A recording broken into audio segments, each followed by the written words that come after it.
Hi guys, welcome to my first vlog. Time check, 2 a.m. na. Stop it. Get some help. So, ang naisip kong i-vlog is wow.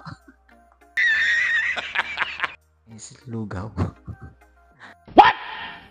Ang naisip ko, maglugaw ng oatmeal.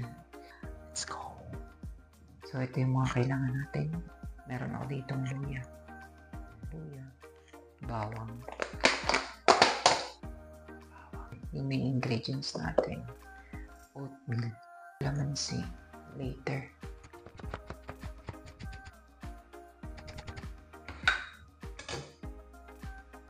Ayan na siya.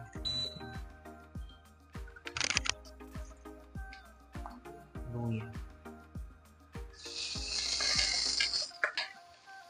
Palengke, usually ito yung binibili ko, yung naka-ready. Tamad kasi ako mag-iwa. So dito, 1/3 cup yung ginamit ko na oatmeal. Gisa-gisayin ko lang siya. Tapos maglagay tayo ng dalawang 1/3. Complete nyo na lang. Ayoko mag-complete.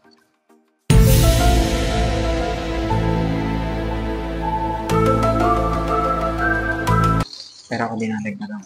Gusto ko kasi yung lugaw na masabaw. Pero mamaya kasi lalapot na yan pag kumulo-kulo na siya. So, syempre, lagyan natin ng paminta. Konting salt. Masalo ulit. Tapos, para mas masarap, chicken powder.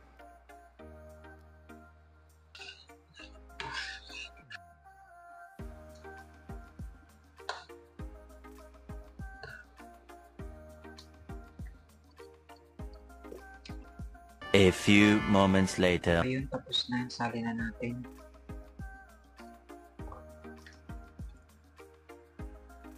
Diba? Tapos perfect pa nito. May calamansi. Masarap yung goto kapag may kapartner yan. Itlog. Ayan, nakapagbalat na tayo ng itlog. And ready na siya. Dito. Kapag may toaster garlic. Anong toaster? Yan ang pansinin yan. Nagka-typo kasi yung gumawa niya. Mahalaga. Tinusta siyang bawang. Yan ang ating lugaw with egg. Ang sarap niya. Promise, seryoso masarap siya. So, ang timpla ko nga dito. Paminta, asin, patis, tapos naglagay din ng mascara, chicken powder para ma-achieve yung lugaw na lasa niya. Kasi kapag wala yung mga pampalasa, literal na malalasa mo oatmeal na oatmeal. Oh my God!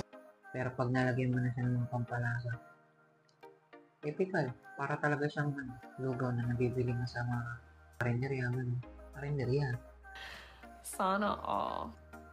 Basta, ang sarap niya. Hindi ko maikli. Walang halong beer.